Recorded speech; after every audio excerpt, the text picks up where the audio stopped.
ሰላም ጤና ይስጥልን ክቡራትና ክቡራን ተመልካቾቻችን የዛሬ ዕለተ ሐሙስ ጥር 14 2018 ዓ.ም የተለያዩ የሀገር ቤትና የባህር ማዶ ስፖርታዊ መረጃዎችን ወደ እናንተ ካሁን ሰዓት ጀምሮ እናደርሳለን። እስከ መረጃዎቻችን ፍጻሜ ድረስ አብራችሁን እንድትቆዩ የምንጋብዛችሁ የመረጃዎቹ አዘጋጅና አቅራቢ ገዛኸኝ ዱላ፣ የካሜራ ባለሙያችን ኦብሳ ሱራ ከኛ ጋር ቆይታ ያደርጋል። አብራችሁን ነው።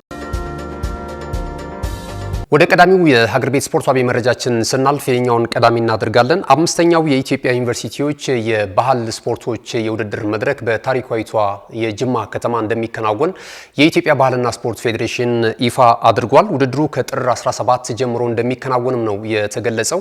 በዚህ የከፍተኛ ትምህርት ተቋማት ወይም ደግሞ የዩኒቨርሲቲዎች ከመላው ኢትዮጵያ የተውጣጡ 32 የሚደርሱ ዩኒቨርሲቲዎች በዚህ የውድድር መድረክ ላይ እንደሚሳተፉ ነው የተገለጸው። የባህል ስፖርትን የበለጠ ለማዘመንና ወደ ላቀ ደረጃ ለማድረስ አይነተኛ ሚና ሊኖረው እንደሚችል ነው የኢትዮጵያ ባህልና ስፖርት እንደዚሁ ይፋ ያደረገው መረጃ የሚያመለክተው ማለት ነው።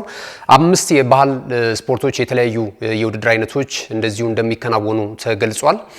እንግዲህ የኢትዮጵያ ባህልና ስፖርት ፌዴሬሽን ነው ይህንን ውድድር በበላይነት የሚመራው ተብሏል። ከክልሉ ከከተማው የባህልና ስፖርት ፌዴሬሽን ጋር በጋራ በመሆን ተብሏል ማለት ነውና ውድድሩ እንግዲህ ቀደም ሲል እንደገለጽኩላችሁ ፍትሃዊ እንዲሆን የፌዴሬሽኑ ከፍተኛ የዳኝነትና የቴክኒክ ባለሙያዎች እንደዚሁ ይሳተፉበታል ተብሏል። በውድድር መድረኩ ላይም የተሻለ ውጤት የሚያስመዘግቡ የዩኒቨርሲቲ ተማሪዎች ደግሞ እንደዚሁ ሽልማት እንደሚበረከትላቸው ተነግሯል። ትልልቅ የስፖርቱ ባለሙያዎችና እንደዚሁ ተጋባዥ እንግዶች በመክፈቻው ስነ ስርዓት ላይ እንደሚገኙ ነው የተነገረ የሚገኘው።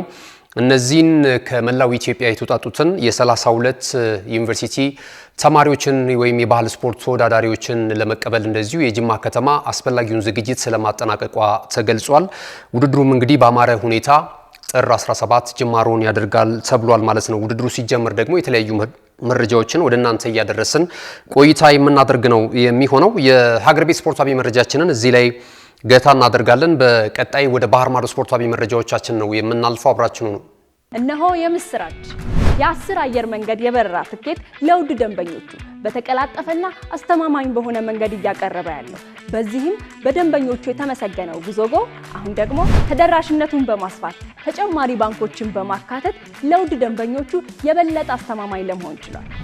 የጉዞጎን አፕሊኬሽን ከአፕ ስቶር ወይም ከፕላይ ስቶር በማውረድ የመነሻና የመድረሻ ከተማዎትን መርጠው ዋጋ አወዳድረው የሀገር ውስጥም ሆነ ዓለም አቀፍ በረራ ማድረግ ካሰቡ የበረራ ትኬቶን ክፍያ በአቅራቢያው በሚገኙ ባንኮች አንድም በአካል በመሄድ ወይም በኦንላይን የክፍያ አማራጮች ክፍያዎትን በመፈጸም የበረራ ትኬቶን በእጅ ያስገቡ። ከዚህም በተጨማሪ እንደ ሁል ጊዜው ወደ ጉዞጎ የጥሪ ማዕከላችን 7473 በመደወል ከሙሉ የበረራ መረጃ ጋር የ24 ሰዓት የትኬት አገልግሎት ማግኘት እንደሚችሉ ስናበስሮ በታላቅ ደስታ ነው። ለበረራዎ ጉዞጎ።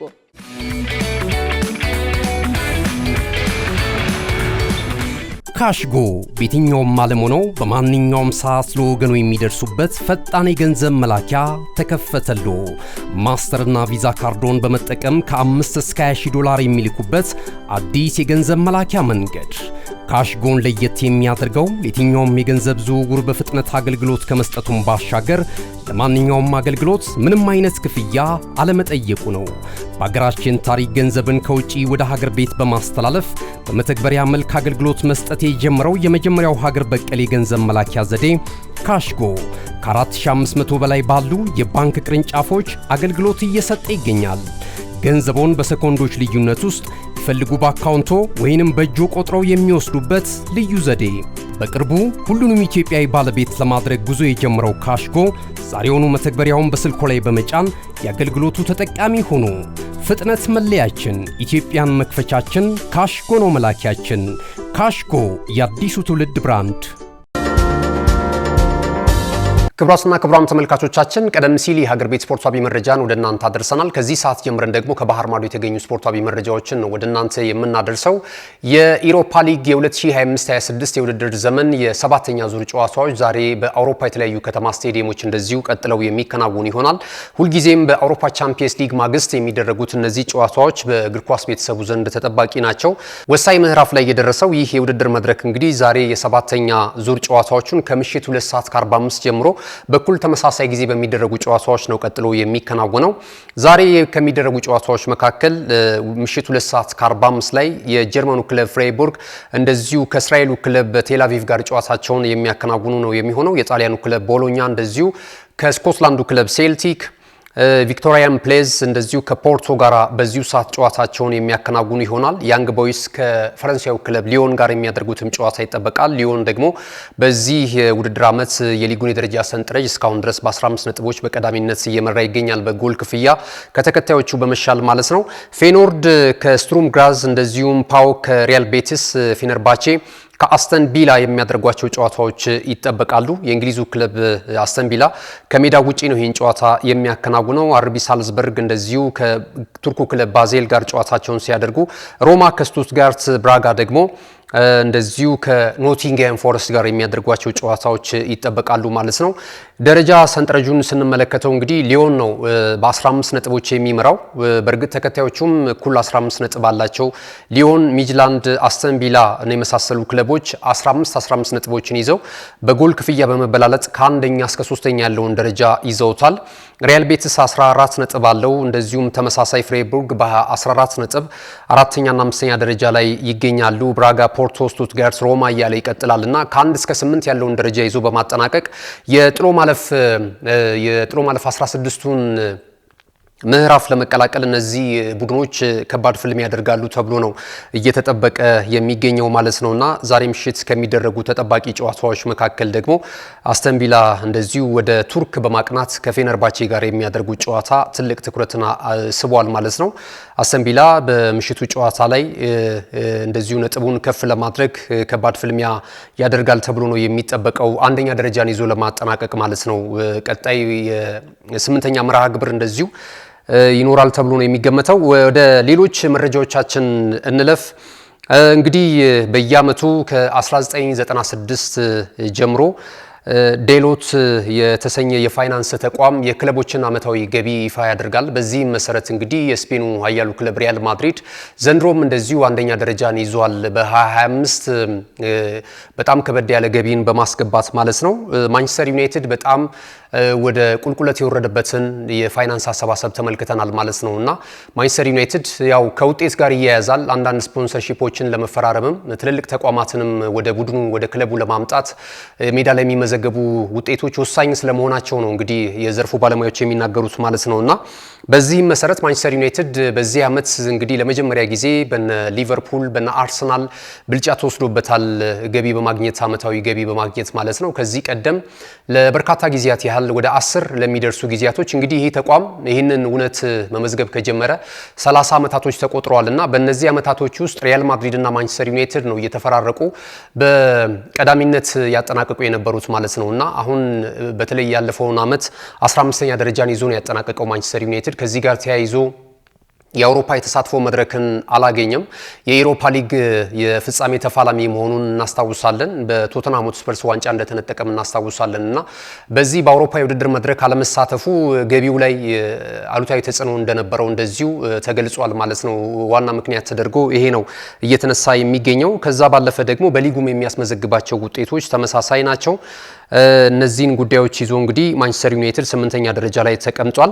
በአጠቃላይ ግን ያስገቡትን የ2025 የክለቦቹን ገቢ ስንመለከት ሪያል ማድሪድ 975 ሚሊዮን ፓውንድ በአመቱ በማግኘት ይህንን ገቢ በማስመዝገብ ቀዳሚ ስፍራ ላይ ተቀምጧል። ሌላኛው የስፔኑ ክለብ ባርሴሎና ነው ሁለተኛ ደረጃ ላይ ተቀመጠው 819 ሚሊዮን ፓውንድ እንደዚሁ አመታዊ ገቢ አስመዝግቧል። የጀርመኑ ክለብ ባየር ሙኒክ 723 ሚሊዮን ፓውንድ በማግኘት ሶስተኛ ደረጃ ላይ ተቀምጧል። ሌላኛው እንግዲህ በእነዚህ በገልፍ ሀገራት የሚደገፈው በኳታር ባለሀብቶች የሚደገፈው የፈረንሳዩ ክለብ ፒኤስጂ ደግሞ 703 ሚሊዮን ፓውንድ እንደዚሁ በማስገባት አራተኛ ደረጃ ላይ ተቀምጧል። የእንግሊዙ ክለብ ሊቨርፑል ከእንግሊዝ በቀዳሚነት እንደዚሁ አምስተኛ ደረጃ ላይ ተቀምጧል 702 ሚሊዮን ፓውንድ በማግኘት ማለት ነው። ማንቸስተር ሲቲ ጥሩ ነበር ከዚህ ቀደም የተመለከትነው። በዚህ ዓመት ግን ስድስተኛ ደረጃ ላይ የተቀመጠበትን ውጤት ተመልክተናል። 697 ሚሊዮን ፓውንድ በማግኘት ማለት ነውና ከዛ በታች ያለው አርሰናል ነው ሰባተኛ ደረጃ ላይ በማንቸስተር ሲቲ እና በሊቨርፑል በእንግሊዝ ፕሪሚየር ሊግ ተሳታፊ ክለቦች ብልጫ ተወስዶበታል አርሰናል እና 690 ሚሊዮን ፓውንድ በማግኘት ሰባተኛ ደረጃ ላይ ተቀምጧል። ማንቸስተር ዩናይትድ ደግሞ በ666 ሚሊዮን ፓውንድ ስምንተኛ ደረጃ ላይ የተቀመጠበትን የፋይናንስ የ2025 ገቢያቸውን መሰረት አድርጎ ዴሎት የፋይናንስ ተቋም ይፋ አድርጎታል ማለት ነውና በቀጣይ ዩናይትድ እንግዲህ ወደ ነበረበት ቁመናው ለመመለስ ሜዳ ላይ የሚያስመዘግባቸው ውጤት ተያያዥ እንደሆኑ ተመልክተናል ማለት ነው።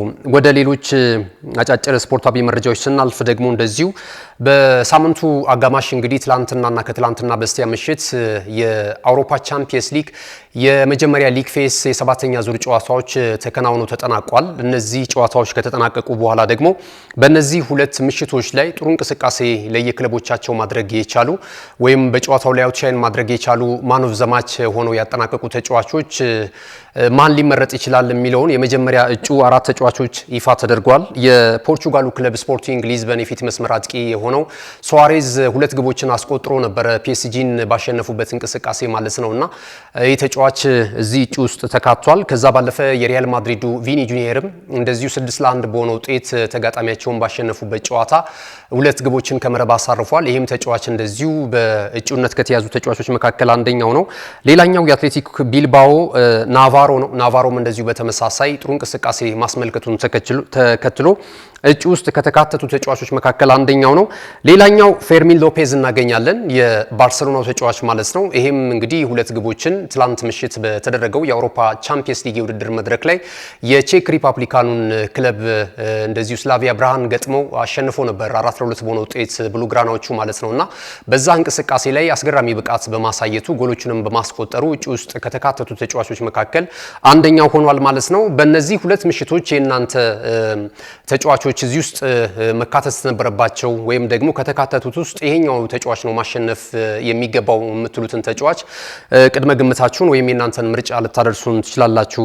ክቡራትና ክቡራን ተመልካቾቻችን እንግዲህ የሀገር ቤትና የባህር ማዶ ስፖርታዊ መረጃዎችን የተመለከትንበት የዛሬ ዕለተ ሐሙስ ጥር 14 2018 ዓ.ም የመረጃ ሰዓታችን ይሄንን ይመስል ነበር። ስለተከታተላችሁን እጅግ በጣም እናመሰግናለን። ሌሎች የናሁ ቴሌቪዥን ፕሮግራሞች የሚቀጥሉ ይሆናል። መረጃዎቹን ወደ እናንተ በማድረስ ገዛይ እንዱ ላይ ካሜራ ባለሙያችን ደግሞ ኦፍሳ ሱራ ከኛ ጋር ቆይታ አድርጓል። ሌሎች ፕሮግራሞች ወደ እናንተ መድረሳቸውን ይቀጥላሉ። ዩቲዩብ ቻናላችንን ላይክ፣ ሼር፣ ሰብስክራይብ በማድረግ ቤተሰብ እንድትሆኑ በድጋሚ እንጋብዛችኋለን። መልካም ጊዜ ይሁንላችሁ።